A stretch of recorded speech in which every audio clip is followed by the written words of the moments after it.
Hello, I'm Tom Rieger, President of the NSI and NBI family of companies. Thank you for joining me today.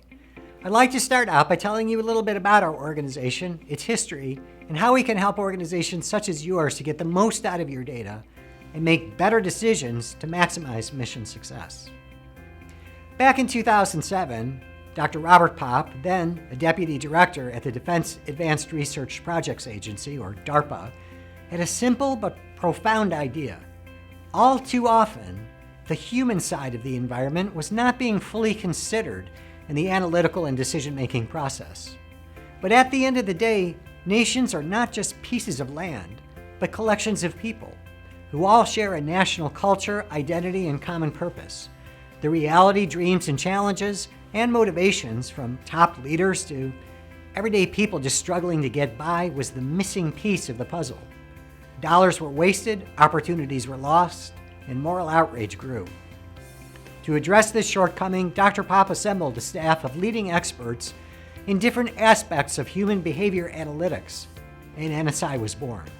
For the first time, pressing and highly challenging problems could be deconstructed and analyzed from objective and multifaceted social science perspectives, including cultural anthropology, social psychology, decision science, research methods and statistics, international relations, and other disciplines, to help arrive at a more comprehensive and mission-focused solution. Since its inception, NSI has helped numerous senior decision makers, combatant commands, and agencies within the national security apparatus navigate their most complex and difficult challenges based on data-driven and performance-focused data and analysis. By 2011, it became clear that many of NSI's approaches and unique capabilities could also be applied to help organizations in the private sector. A sister company, National Business Innovations, or NBI, was formed to deliver these same capabilities to organizations across a variety of industries. For example, one of the challenges that we hear again and again from executives in both industry and government is that their organization is data-rich and information poor. They're drowning in text, social media, surveys, and metrics, but still suspect that they're not getting everything they can out of the data they already have. And most of the time, they're right. Organizations are sitting on vast treasure troves of information. Instead of launching yet another survey or yet another off-the-shelf tool, our approach is to first start by looking at what you can learn from the data you already have right now. One way that we help organizations do this is through a technique known as discourse analysis. Discourse analysis is a methodology that's based not on what language is used, but how it's used. Every organization, culture, and brand has a unique language and culture associated with it. The same phrase could mean nothing in one context, but be of critical importance in a different environment or culture.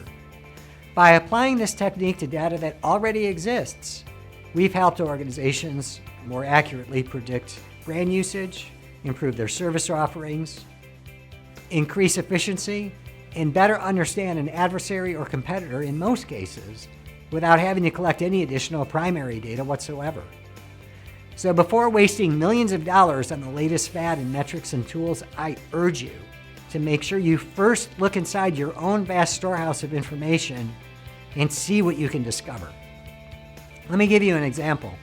Too many customer service and sales organizations continue to put their staff in a no-win situation where they can either give in to the customer to get a high rating on a survey, or they can do what's right and uphold policy, sometimes say no, but then be punished for doing the right thing.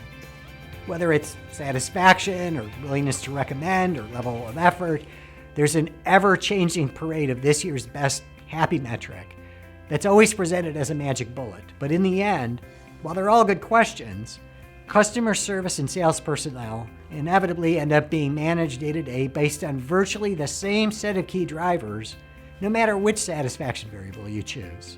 The truth is, frontline employees are both customer advocates, but also defenders of your brand. After years of research, we found that the key to this balance is through a very simple concept: dignity.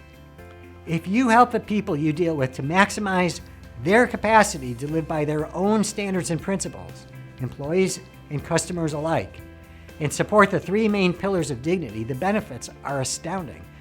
We've seen increases in brand usage of over 30%, dramatic increases in first contact resolution, all while achieving substantially greater efficiency by following a process that we call Dignity Track, an integrated approach to reaching that next level of service.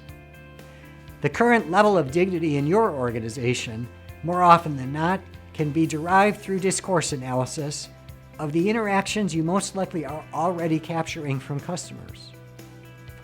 But that's not enough. Having the right metrics, training, and knowledge doesn't matter if your organization isn't able to take full advantage of these benefits. To that end, we also help organizations to free themselves from restrictive policies, practices, and internal bureaucracy that may help fortify one small silo at the expense of broader mission success. So from the boardroom to the battlefield, our staff loves nothing more than taking your most difficult problem, your most vexing challenge, your greatest frustration, or your most pressing dilemma, and not stopping until we crack the code to unlock a path to success. So on behalf of the outstanding family of experts at NSI and NBI, we look forward to beginning this journey with you and your organization. Thank you for your time, and I look forward to working with you in the future.